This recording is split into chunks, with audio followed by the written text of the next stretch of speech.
Every Friday at 8 a.m., I transferred $600 to my parents.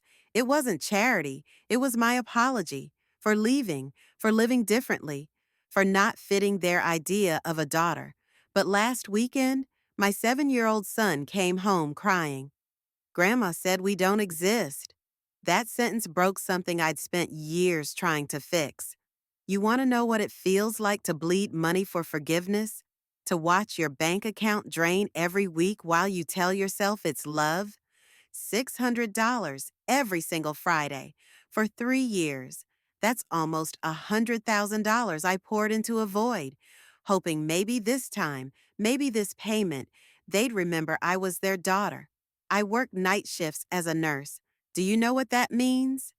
It means I come home at 7 in the morning, exhausted, my feet screaming, my back aching.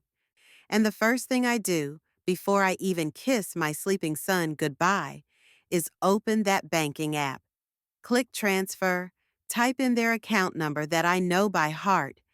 $600 gone, like clockwork, like penance. The money wasn't about them needing it. My father owns 2 rental properties. My mother drives a car newer than mine.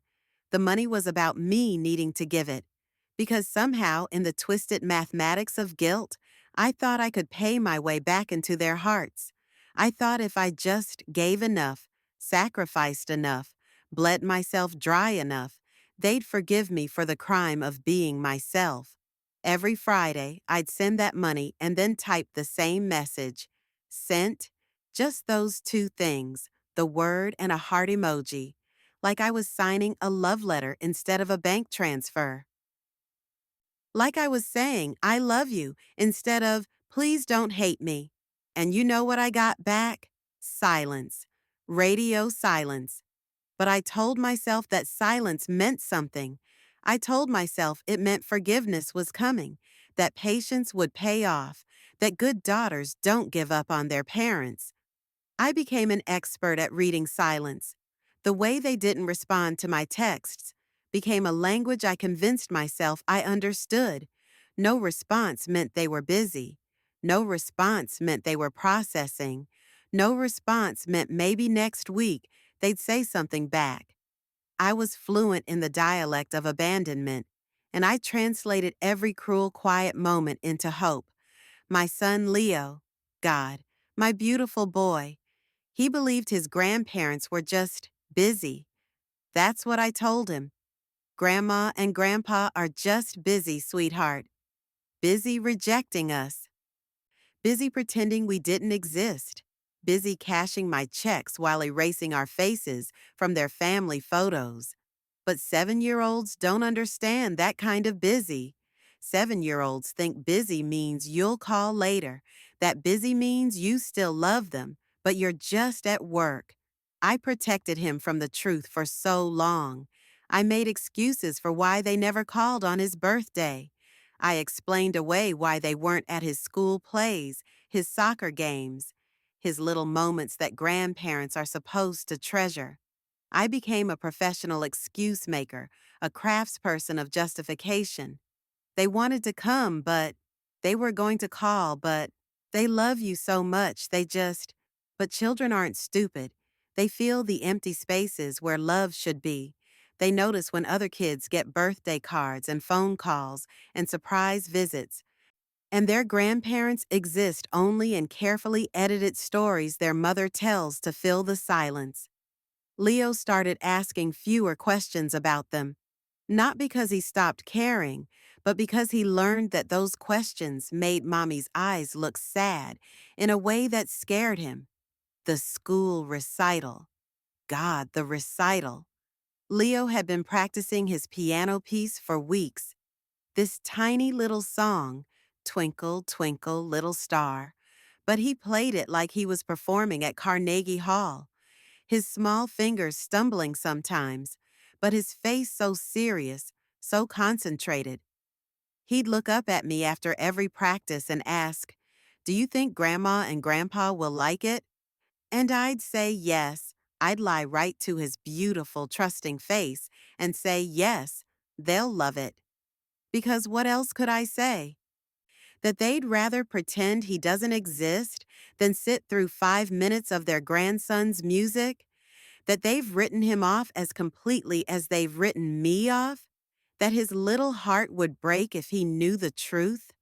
The morning of the recital, Leo spent an hour getting ready. He wanted to wear his good shirt, the blue one with the little piano on it that I bought him for Christmas. He combed his hair with water until it stayed flat, and he practiced his bows in the mirror. "I want to look nice for Grandma and Grandpa," he said, and my heart shattered, but I smiled and told him he looked perfect. During the performance, I watched him scan the audience, his little neck craning, his eyes searching every row for faces that weren't there. He played his piece beautifully, every note perfect, but I could see the disappointment creeping in as he realized they hadn't come. My phone sat silent in my purse. No missed calls, no texts saying they were running late, no acknowledgement that their grandson was pouring his heart out on that stage. After the recital, as we walked to the car, Leo asked, "Mom, why didn't Grandpa wave?"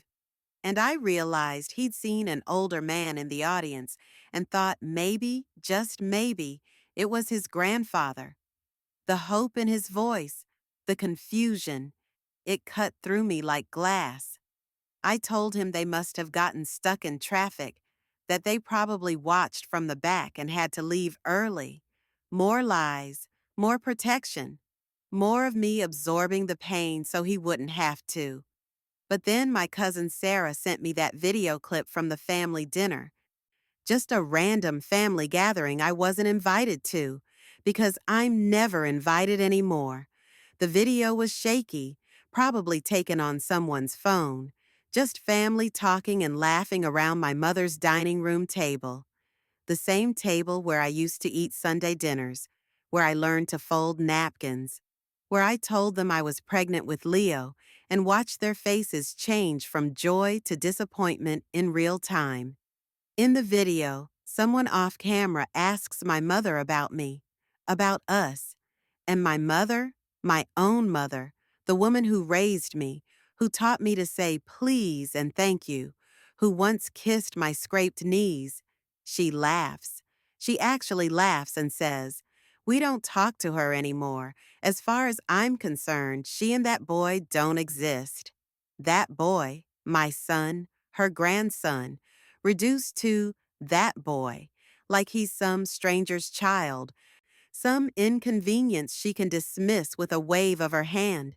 And the way she said it, so casual, so matter of fact, like she was talking about the weather or what she had for lunch, like erasing us from existence was just another Tuesday evening conversation topic.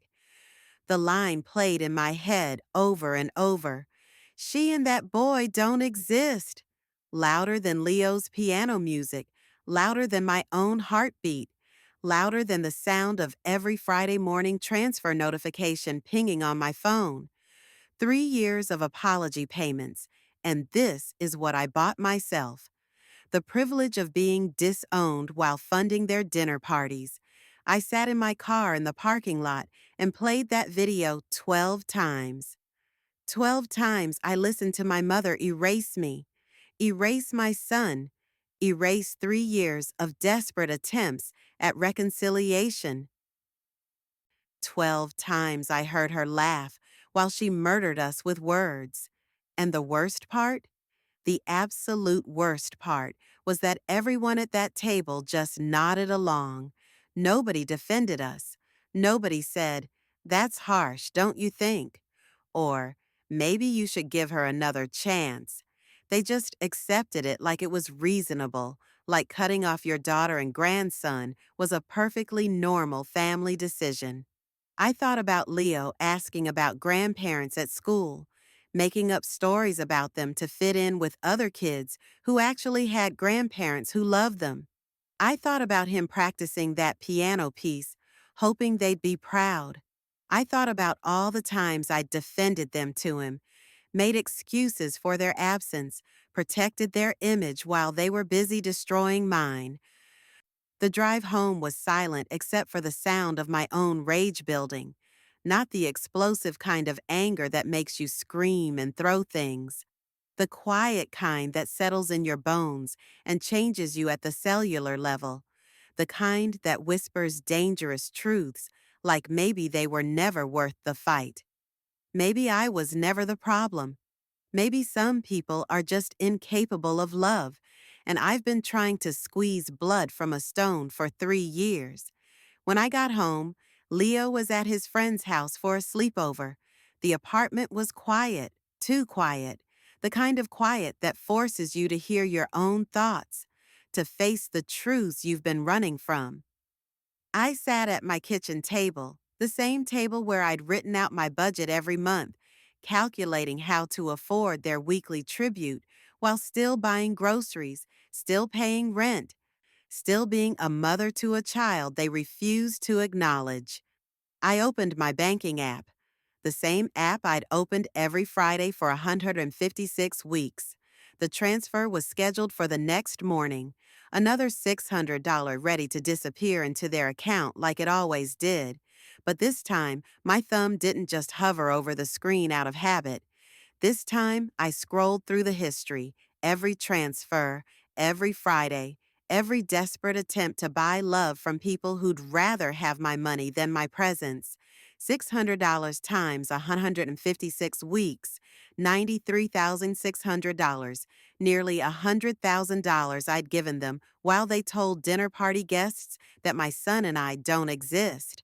$100,000 that could have been Leo's college fund, could have been a down payment on a house, could have been vacations and experiences and memories instead of silence and rejection and video clips that shattered what was left of my heart. My thumb hovered over cancel recurring payment. Such a simple button. Such a small action to end 3 years of financial bleeding. But it felt enormous, like I was canceling more than a bank transfer. I was canceling the hope that kept me alive through their cruelty. I was canceling the fantasy that good daughters never give up. I was canceling the belief that love could be earned through sacrifice. Click. Confirm. Are you sure you want to cancel this recurring payment? Yes. Yes, I'm sure. More sure than I've been about anything in 3 years. Done. The apartment settled into a different kind of quiet after that. The refrigerator hummed. The clock on the wall ticked. Somewhere in the distance, I could hear children laughing in the courtyard. Normal sounds of a normal Friday evening, but everything felt different. I felt different. Like I'd been holding my breath for 3 years and finally remembered how to exhale. I realized I'd been trying to buy a seat at a table they'd already burned. They'd made their decision about us long ago, and no amount of money was going to change that. I'd been funding my own rejection, paying them to hurt me, subsidizing their ability to pretend we didn't exist while simultaneously depending on our existence for their monthly income. The freedom felt strange, foreign, like a language I'd forgotten how to speak. For 3 years, Friday mornings had meant anxiety and hope and disappointment all rolled into one recurring nightmare. Now Friday mornings would just be Friday mornings. No more checking my bank balance with dread. No more typing sent into the void. No more waiting for responses that would never come. A week later, my cousin Sarah tagged me in something on Facebook. At first, I thought maybe she felt bad about sending me that video. Maybe she wanted to apologize or explain. But it wasn't an apology. It was a live stream from their church. My parents sitting in the front row, participating in some kind of testimony service about forgiveness and Christian love. I watched my father stand up and talk about the importance of family values, about standing by your loved ones through thick and thin. I watched my mother nod along, her hands folded in prayer position, the picture of maternal grace and wisdom. They talked about forgiveness like they invented it, about love like they were experts, about family like they cherished it above all else. The hypocrisy was breathtaking, absolutely breathtaking. Here they were, preaching about Christian values while cashing checks from the daughter they disowned, talking about family love while telling dinner party guests that their grandson doesn't exist, playing the role of devoted parents and grandparents for their church community while actively erasing their actual daughter and grandchild from their lives. But then something beautiful happened. Someone in the comments posted the video from Leo's recital, the one where he's searching the audience for grandparents who never came, who never planned to come, who were probably at home counting my money while their grandson's heart broke in real time. The caption read, "The child they said doesn't exist." The comments section exploded. People who knew them, who'd heard their testimony about family values, suddenly saw the contradiction. You can't preach love and disown your blood. This is heartbreaking. That little boy deserves better. What kind of grandparents are you? Their image, the carefully crafted facade of perfect Christian family values, crumbled in real time. Not because I sought revenge, not because I posted angry rants or tried to hurt them back. Their own lies unraveled them. Their own cruelty exposed them. The truth has a way of surfacing, no matter how deep you try to bury it. I watched people who'd known them for years express shock and disappointment. I watched their Christian community question their values, their integrity, their commitment to the very principles they just preached about. The cognitive dissonance was too much for people to ignore. You can't testify about forgiveness on Sunday and tell people your grandson doesn't exist on Tuesday. And you know what? I felt nothing. Not satisfaction, not vindication, not even relief. I felt empty in the best possible way, like I'd finally stopped carrying a weight I didn't even realize was crushing me. Their public embarrassment wasn't my victory. It was just the natural consequence of their own choices. I didn't destroy them. They destroyed themselves, and I just stopped enabling it. We moved apartments the next month. Nothing dramatic, just a smaller place, but one that was ours. Completely ours. No ghosts of family dinners that would never happen again. No empty chairs waiting for grandparents who preferred our absence to our presence. Just me and Leo, starting over in a space filled with light instead of shadows. The new apartment had big windows that faced east, so every morning was bright and warm.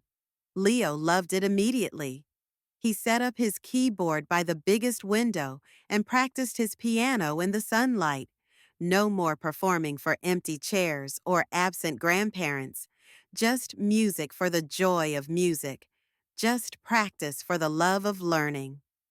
One morning, while I was making coffee, Leo asked, "Can we still send Grandma messages?" And my heart clenched because he still loved them. Children love so purely, so completely, even when that love isn't returned, even when that love is rejected and scorned and dismissed as non-existent. "No, sweetheart," I told him, "but we can send prayers." And we did. Not prayers for reconciliation or forgiveness or some fairy tale reunion. Prayers for peace, for their hearts to soften, for them to understand what they'd lost. For Leo to grow up knowing that love doesn't require you to diminish yourself, that family doesn't mean accepting cruelty in exchange for connection. Some people teach you love by giving it freely, unconditionally, with open hearts and open arms. Others teach you love by taking it away, by showing you what love is not, by demonstrating through their absence what presence should feel like. Either way, you learn. You learn what you deserve, what you'll accept, what you'll no longer tolerate. I learned that I'd been confusing love with obligation, family with financial transaction, forgiveness with self-destruction. I learned that good daughters don't fund their own abuse. I learned that protecting my son meant more than protecting their feelings. I learned that some relationships are too expensive to maintain, no matter how much history you share. The Friday mornings are peaceful now. I wake up naturally instead of to alarm clocks set for bank transfers. I make pancakes with Leo, and we eat them in the sunlight streaming through our new windows. He tells me about his dreams, about school, about the song he's learning. We exist fully, completely, without apology or explanation. I didn't lose a family. I found peace. I found self-respect. I found the courage to stop apologizing for being myself, for making different choices, for living authentically instead of performing for an audience that had already left the theater. The money sits in my account now, building interest instead of building resentment. Every Friday that passes without a transfer feels like a small victory, a tiny rebellion against the person I used to be, the one who thought love could be purchased, who believed that if you just gave enough, sacrificed enough, diminished yourself enough, eventually even the cruelest hearts would soften. But some hearts are made of stone, and no amount of blood will make them bloom. Some people are committed to their cruelty, invested in their righteousness, determined to punish you for the crime of being different. And sometimes, the most loving thing you can do for yourself, for your child, for everyone involved, is to stop feeding the machine that's grinding you down. Leo laughs more now. Have I mentioned that? He laughs like he used to when he was smaller, before he learned that some grandparents don't answer phone calls, before he understood that love sometimes comes with conditions he could never meet. His laughter fills our bright apartment and echoes off the walls that don't hold the ghosts of rejection. This is what peace sounds like. A 7-year-old boy playing piano in the morning light, practicing songs for nobody but himself, and the joy of making music. This is what freedom feels like. Friday mornings without dread, bank accounts that grow instead of hemorrhage, hearts that heal instead of break week after week after week. I used to think good daughters never gave up. Now I know good mothers never give up on protecting their children from people who would erase them from existence. I used to think family meant forever, no matter what. Now I know family means love, respect, presence, commitment. And when those things are gone, what's left isn't family anymore. It's just shared DNA and bitter memories and bank transfers that should have stopped long ago. The story doesn't end with reconciliation because some stories aren't meant to. Some stories end with walking away, with choosing yourself and your child over people who've chosen their pride over your hearts. Some stories end with the radical act of believing you deserve better than crumbs of affection purchased with weekly payments. We send prayers now instead of money. We choose peace over performance. We exist boldly, unapologetically, without asking permission from people who've already decided we don't matter. And in that existence, full and bright and unafraid, we've found something worth more than their acceptance. We've found ourselves.